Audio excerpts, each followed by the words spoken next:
Om Tat Sat. Welcome to Gyan Bhakti. We are currently exploring the scripture Mysticism of Srimad Bhagavatam. Commentaries by my worshipful Guruji, Swami Jyotirmayananda ji Maharaj, narrated by myself, Swami Nikhilananda. We are currently covering the episode of destruction in the battle between Krishna and Banasura. So during the second stage of spiritual evolution, we become more aware of our essential divinity and become devoted to attaining God realization. We begin to receive the grace of the divine self in a specialized way. It is during the second stage that Vishnu, here in the form of Krishna, his incarnation, begins to assert himself and interfere, so to speak, with the universal process symbolized by Shiva. In the language of devotion, this means that as we increasingly surrender to God, God will begin to watch over us more and more. When we have positive desires, God will grant them. When we have negative desires, they will be thwarted, they will not be fulfilled. That means now God has invested in us, He cares deeply about us.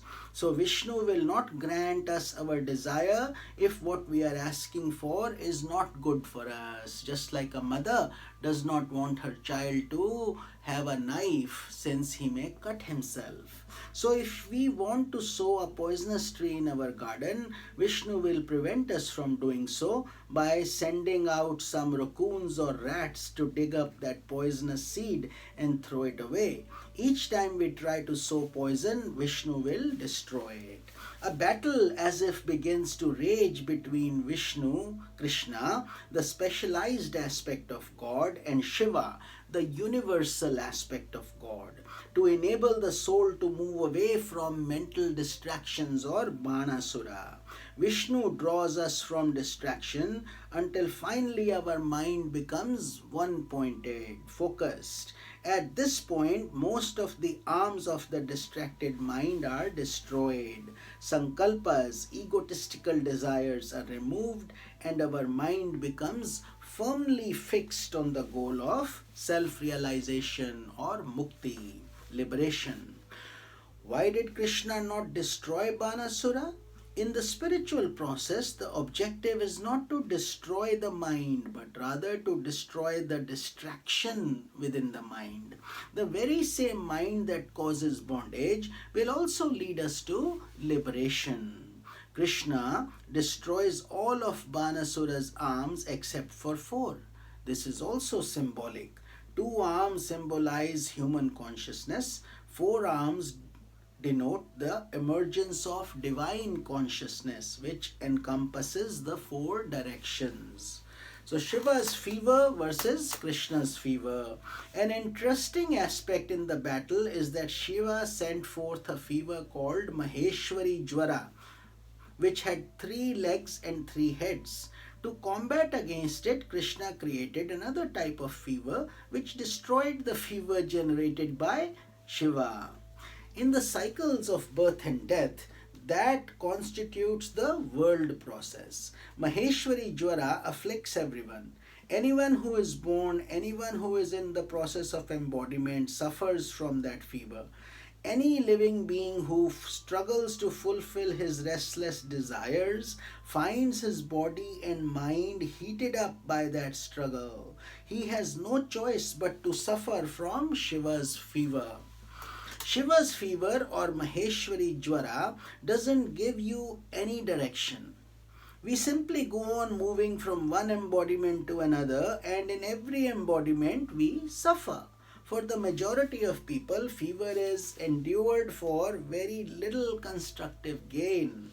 A spiritual aspirant, on the other hand, adopts a feverish process of spiritual discipline called sadhana by choice for the purpose of attaining enlightenment.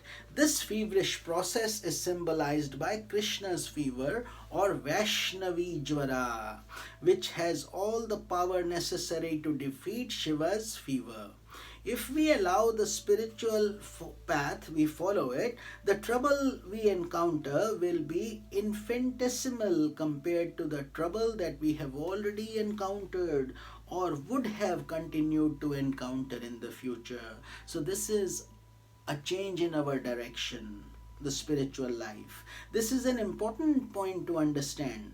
People generally think that adopting the spiritual path will be painful because they will have to renounce the glitter and glamour of the world, give up the things that they most like, and no longer do things according to whim.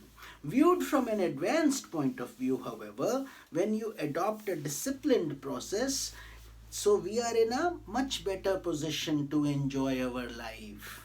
People who practice japa, repetition of mantra, and meditate every day, who introspect upon their thoughts and emotions, who regulate what they eat and how they act, enjoy the great luxury of being free from the worries and anxieties of the distracted mind. People who lack spiritual discipline think they are enjoying life, but in their pursuit of purposeless pleasure, they are actually being driven by Maheshwari Jwara or Lord Shiva's fever. They struggle hard throughout their lives, and by the time they reach 50 or 60 years of age, they are burdened with terrible stress and tension. The three heads of Maheshwara Jwara refer to the three gunas or the modes of nature: Sattva, Rajas, Tamas. Sattva produces harmony and peace, Rajas keeps our mind distracted, and Tamas keeps our mind dull and negative. When all three aspects of these gunas continue to alternate in our mind, with Rajas and Tamas predominating, we experience lots of fever, lots of suffering. On the other hand, when we are handled by Krishna's fever, Sattva or purity begins to dominate Rajas and Tamas. When we increase Sattva to such an extent that the distraction and dullness of the mind are overcome, we transcend the three gunas and abide in a state that is cool, refreshed, and peaceful. So let's move to the episode, The Destruction of Jarasandha. Krishna visits the Pandavas in Indraprasth. One day, Krishna was seated in his royal assembly in Dwarka, and a messenger came representing 20,000 kings who had been imprisoned by Jarasandha. As you recall, Jarasandha was the demoniac king whose repeated attacks had caused such botheration to Krishna that Krishna created the island kingdom of Dwarka and moved away from Mathura with his subjects to dwell there in greater peace. The messenger conveyed the information that these kings refused to submit to Jarasandha in his efforts to become supreme emperor of the region. Therefore, they had been taken prisoner and were scheduled to be offered to Lord Shiva as a sacrifice unless Krishna rescued them from this fate. Before Krishna could respond to the messenger, sage Narada suddenly entered the assembly. After adoring Krishna, Narada informed him that the virtuous king Yudhishthira wished to perform a Rajasuya Yajna and that Krishna's assistance and support would make that possible. Rajasuya Yajna was a special ritual sacrifice performed by kings in those days in order to establish their emperorship, to integrate diverse factions under their rule, and to distribute wealth to many people. It was natural for sage Narada to request that Krishna's help establish the supremacy of King Yudhishthira because Krishna was closely related to the virtuous Pandavas also. The Pandava brothers, who play a leading role in the Mahabharata, consisted of Yudhishthir, Bhim, Arjun, Nakul, and Sahadeva. The mother of the Pandava was Kunti, who was Krishna's aunt, the sister of Krishna's father.